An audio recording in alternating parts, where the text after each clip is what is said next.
मिटाने खबरों का गैप, रोज रात 8 बजे आएगा Lallan top show live on app. Download करें लल्लन टॉप ऐप। आम आदमी पार्टी यानी आप ने अब बीजेपी पर उसके विधायकों को खरीदने की कोशिश का आरोप लगाया है। 23 अगस्त को पार्टी ने दावा किया कि बीजेपी ने आप विधायकों को 5 करोड़ रुपए का लालच देकर अरविंद केजरीवाल के नेतृत्व वाली दिल्ली सरकार को गिराने की कोशिश की है। आपने ये तक दावा किया है कि उसके पास बीजेपी की इस साजिश का वीडियो प्रूफ भी है। इसके अलावा आपने मनीष सिसोदिया को लेकर भी जल्दी ही एक बड़ी जानकारी सामने रखने की बात कही है। इससे पहले 22 अगस्त को सिसोदिया ने दावा किया था कि बीजेपी ने उन्हें अपने पाले में लेकर दिल्ली का सीएम बनाने का ऑफर दिया था, लेकिन उन्होंने इससे इनकार कर दिया। अब आपका कहना है कि वो इसी सिलसिले में जल्दी ही बड़ा राज खोलेगी।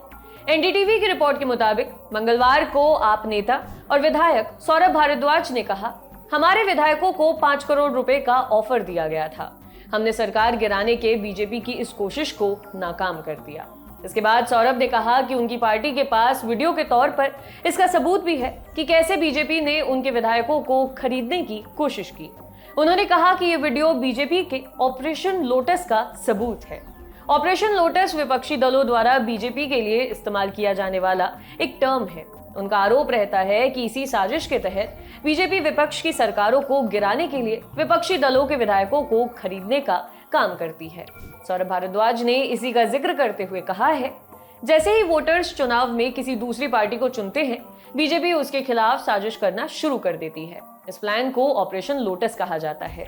हमने मध्य प्रदेश, कर्नाटक और महाराष्ट्र में ये देखा है। उन्होंने मनीष जी से कहा कि आप बीजेपी में आ जाओ, हम आपको सीएम बना देंगे। उन्होंने अरविंद केजरीवाल की सरकार गिराने की कोशिश की। इस पर जब सौरभ से पूछा गया कि बीजेपी में किसने मनीष सिसोदिया को ऑफर दिया, तो आप नेता ने कहा, सही समय पर सब कुछ सामने रखा जाएगा। पार्टी के शीर्ष नेता तय करेंगे कि ऐसा कब और कैसे करना है। उधर बीजेपी ने आरोप लगाते हुए कहा है कि डिप्यूटी सीएम ने ये दावे इसलिए किए हैं ताकि उनके खिलाफ लगे भ्रष्टाचार के आरोपों से ध्यान हटाया जा सके। पार्टी के नेता और सांसद परवेश वर्मा ने कहा, लोग लिकर पॉलिसी को लेकर आम आदमी पार्टी से जवाब जानना चाहेंगे, जिससे बहुत नुकसान हुआ है। वहीं ऑफर वाली बात पर परवेश वर्मा ने कहा, वे अपने ही कार्यकर्ताओं से फोन कराते हैं, उनके दावों को गंभीरता से नहीं लिया जा सकता। इधर दिल्ली बीजेपी के पूर्व अध्यक्ष और सांसद मनोज तिवारी ने भी कहा कि आप नेता ये बताएं कि बीजेपी के किस नेता ने मनीष सिसोदिया को ऑफर दिया है। बहरहाल दिल्ली की राजनीति को लेकर आप और बीजेपी की लड़ाई एक आम बात है, लेकिन बीते 19 अगस्त को मनीष सिसोदिया के घर पर सीबीआई की रेड पड़ने के बाद से दोनों पार्टियों के बीच की जुबानी जंग और तल्ख हो गई है। सीबीआई का आरोप है कि मनीष सिसोदिया ने शराब नीति बनाने में भ्रष्टाचार किया है। उसने एफआईआर दर्ज कर मामले में सिसोदिया को आरोपी भी बनाया है। वहीं सिसोदिया और उनकी पार्टी ने इस आरोप से इनकार किया है। देखते रहिए दी लल्लन टॉप। शुक्रिया।